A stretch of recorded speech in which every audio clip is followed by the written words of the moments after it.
All right, so let's start with issues to do with the prudent use of oil revenue, and the Public Interest and Accountability Committee has vowed to sustain pressure on government on the use of oil revenue. Chairman of PIAC, Dr. Steve Mantial, said this at the opening of the committee's new office at East Legon in Accra. Charles Aite has more in this report. According to Dr. Mantial, they are doing this because the laws establishing the committee requires them to take actions and measures to ensure prudent use of Ghana's oil revenue. The way we are managing our oil revenues is not the best. And this is something that cuts across political divide. Under NDC, we had abuses. Under MPP, we are seeing abuses. And so there's a lot to be done in terms of holding people to account. I agree with the suggestion that we do have very good laws with respect to the management of public financial resources. But then the issue has to do with implementation. A lot of the times, for instance, in the particular case of oil, you have revenue allocations made for projects in districts, and the district or the local authorities are unaware. And so that weakens the supervisory arrangements and allow contractors to get away with shoddy jobs, sometimes non-existent projects. Deputy Minister for Finance, Abna Osei-Asare, believes the said building completes the autonomy of PIAC as a public interest body. She tells Joy Business government will work closely with the institution to improve accountability, especially in the extractive sector. PIAC is being allocated a budget from the revenues that we derive from the oil, and thankfully, through the hard work of the presidents, we have now been able to get them a permanent accommodation. Gone are the days where they used to perch in people's offices. Now they have their own accommodation. We believe all these things will help them execute their mandates efficiently. And like I said, it is not just about PIAC accounting, but the citizens who have also been put in charge of these oil revenues. How are they accounting to the people? The individuals must account, and collectively to government must account. Ghana's Public Interest and Accountability Committee has been singled out for praise for its role in safeguarding the country's oil revenues from official abuse. PIAC has also been applauded for keeping Ghanaians updated on how government is performing in the management and use of the country's petroleum revenues through its semi-and annual reports. Economist Professor Peter Quartey is kicking against proposals for government to focus on the services sector following its sterling performance. The GDP estimates over the past 10 years have seen the services sector contribute significantly to the economy with minimal support. The second quarter estimates show that the sector covered about 50% of the economy and helped the recent 5.7% economic growth. Professor Peter Quartey tells Joy Business focusing on the sector alone is not sustainable.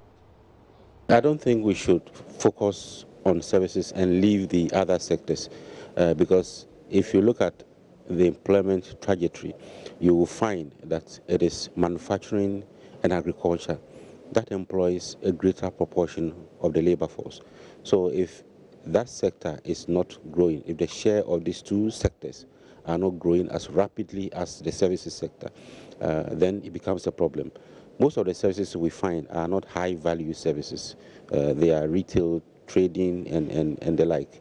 The financial sector grew by 1.4%. It tells you that sector is picking up from the cleanup. So you find that a lot of people have lost jobs within that sector. So if manufacturing, agriculture is not growing that much to absorb some of this labor, we're going to have a problem. You want to diversify your economy. You don't want to put all your eggs in one basket. Now, God forbid that something happens within the services sector and there is a slump. What happens? Your economy is going to go down. Whereas if you diversify, you have a strong agricultural sector, you have a strong industrial manufacturing sector, and then you drive your services sector. That, for me, is much more robust than just focusing on one sector. I don't believe we should focus all our resources in growing the services sector to absorb people. It cannot absorb all the labor force or the unemployed that we have in the system. What about, some are saying that the economies like Dubai and all the rest have been heavy on services and maybe it has yielded the results for them? Yeah, but how many of the Dubais do you find, some have managed to do it, but we haven't reached there. I don't think we are at the scale of Dubai. If you look at those countries, it took them quite some time to grow their services sector to that level.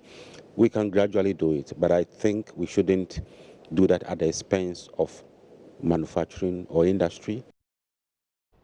Now, away from that, lawyer for Dr. Papa Kwesi Ndum has assured the court hearing the case to hold liquidation of GN Savings and Loans that it would probably serve the receiver Eric Nipa before the next hearing date. This follows orders by the court hearing the case. Ebenezer Sapute has more in this report.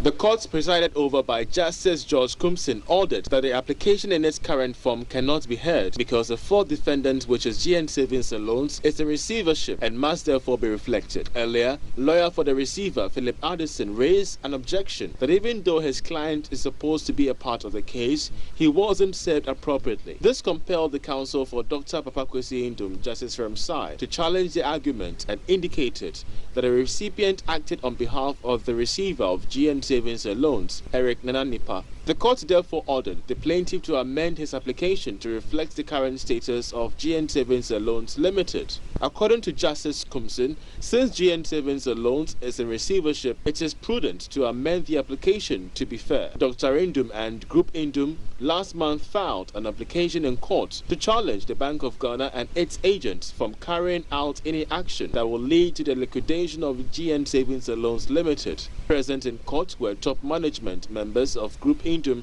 and sub-customers of GN. The case has been adjourned to 24th of September. Efforts to get counsel of both parties was not successful.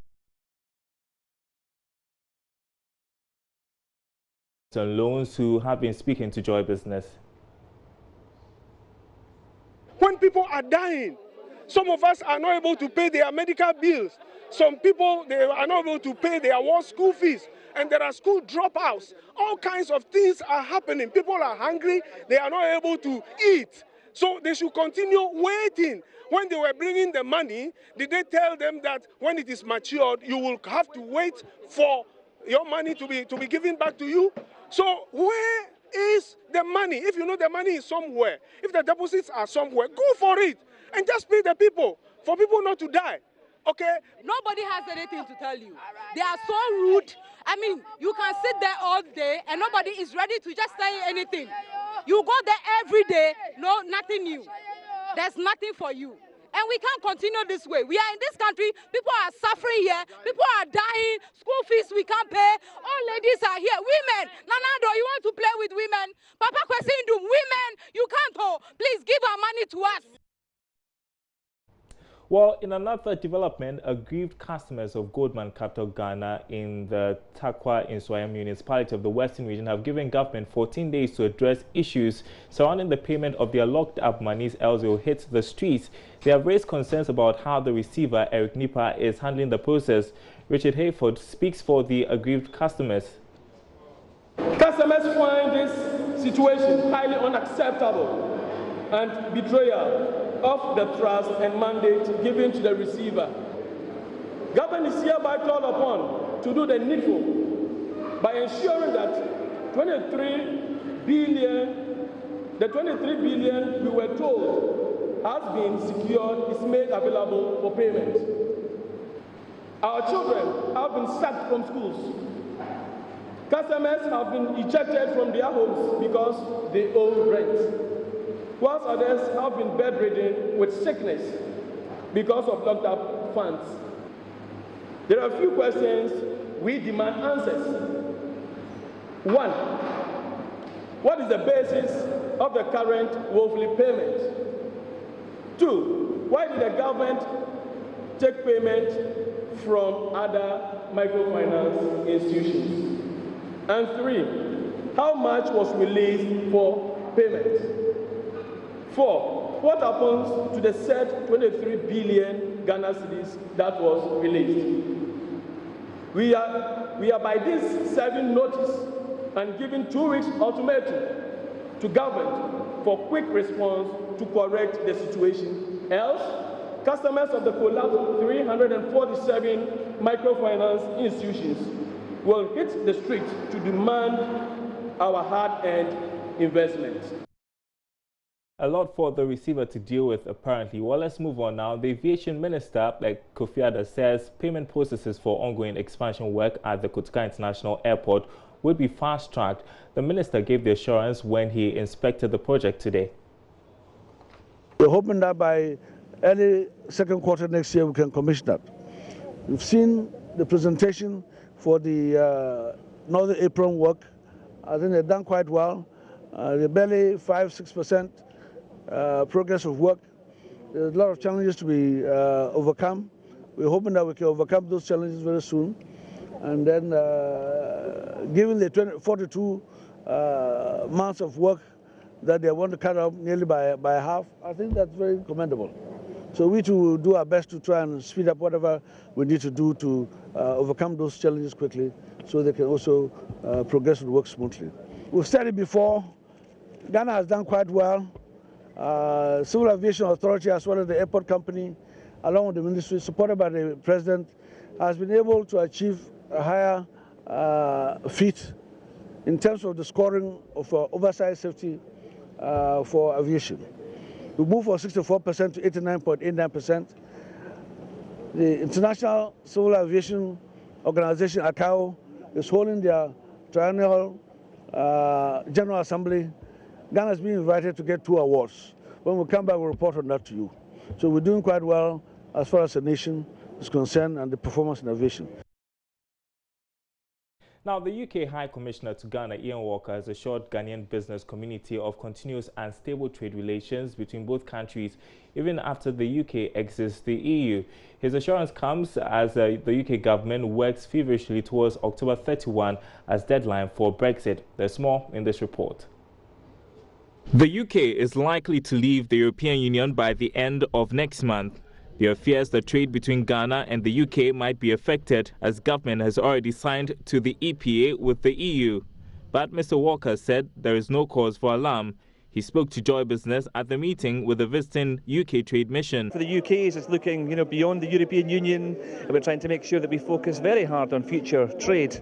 This is a really good example because Ghana is a big market for meats for UK. UK exports, I think, about £3 billion worth of meats each year. And we want to kind of make sure that we have got good, responsible British companies here working with good, responsible Ghanaian companies. So this is about making sure that we have more business between our countries and encourage greater growth and prosperity as a consequence. Well, we, as you know, are looking, our central assumption is that the UK will be leaving the European Union on the 31st of October, and we are putting all of our effort into ensuring we leave with a deal. And if we leave with a deal from the European Union, then we feel confident that that will ensure that companies can continue trading in a sensible way as they do at the moment. It's certainly in Ghana's interests and it's in the UK's interests to make sure that we have a good trading relationship, including on the basis of a good trade agreement, that's for sure. Meanwhile, leader of the UK Trade Mission, Luis Garia, has been speaking to Joy Business. If we talk about getting back to Ghana for a mission, they would be annoyed, they would be upset because they were a bit frustrated. But as I said, these things and sometimes crises help to restructure for the future.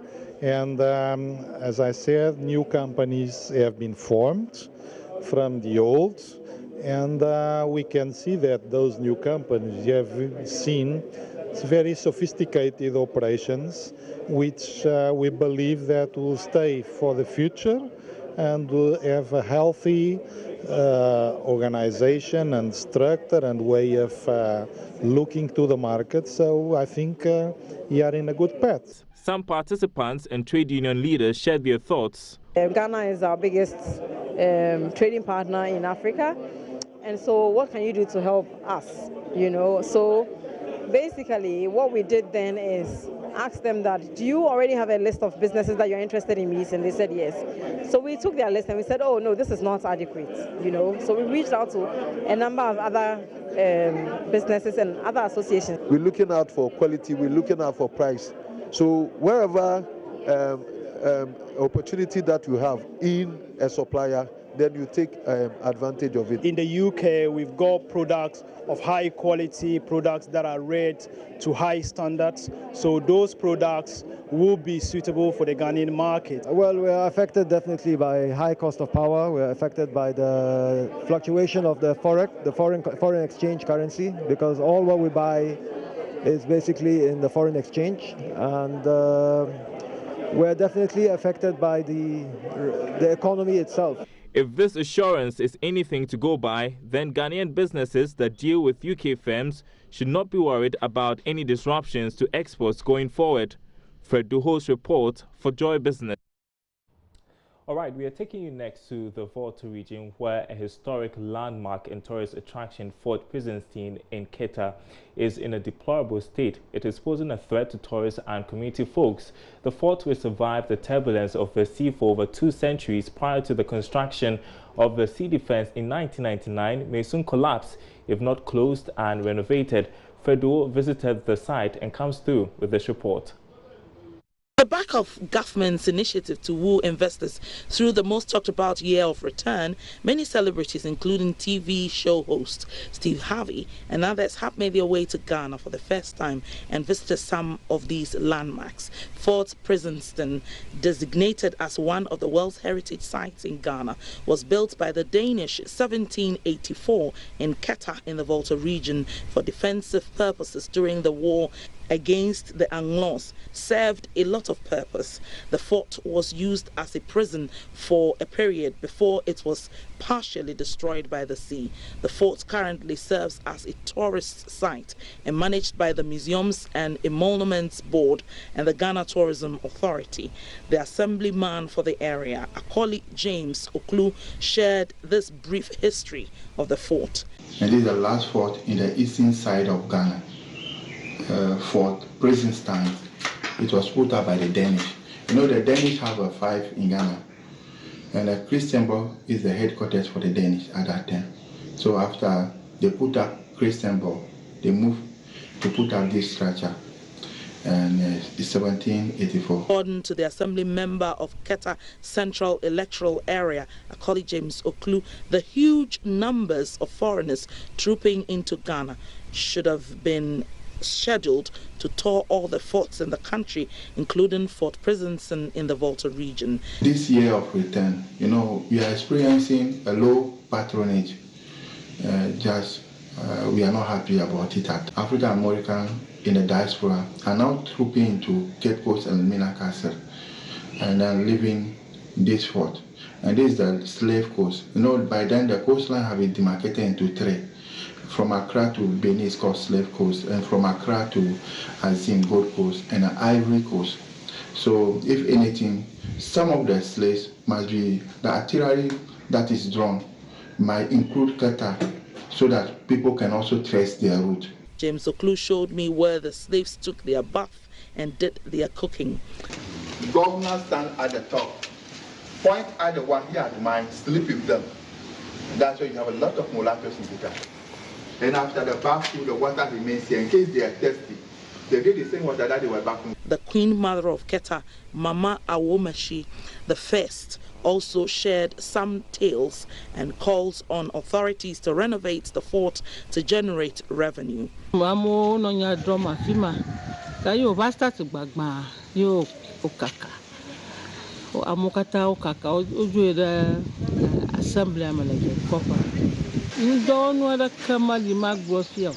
Previously, the place was used as a court for settling disputes in the past. Since it started deteriorating, occupants moved out to the new assembly. We call on government to renovate the fort to provide revenue for the state.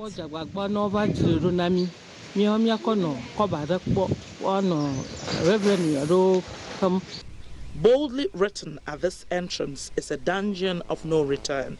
He tells me about 20 to 30 people in a 10 by 10 foot room. The metal dungeon where they kept the hardened ones. So a lot of them died over here through heat, suffocation, and dehydration. So they kept about 20 to 30 slaves over here at that time. Some operators say they are well prepared to receive visitors coming for the year of return. We have facilities that make it different from all other hotels in town.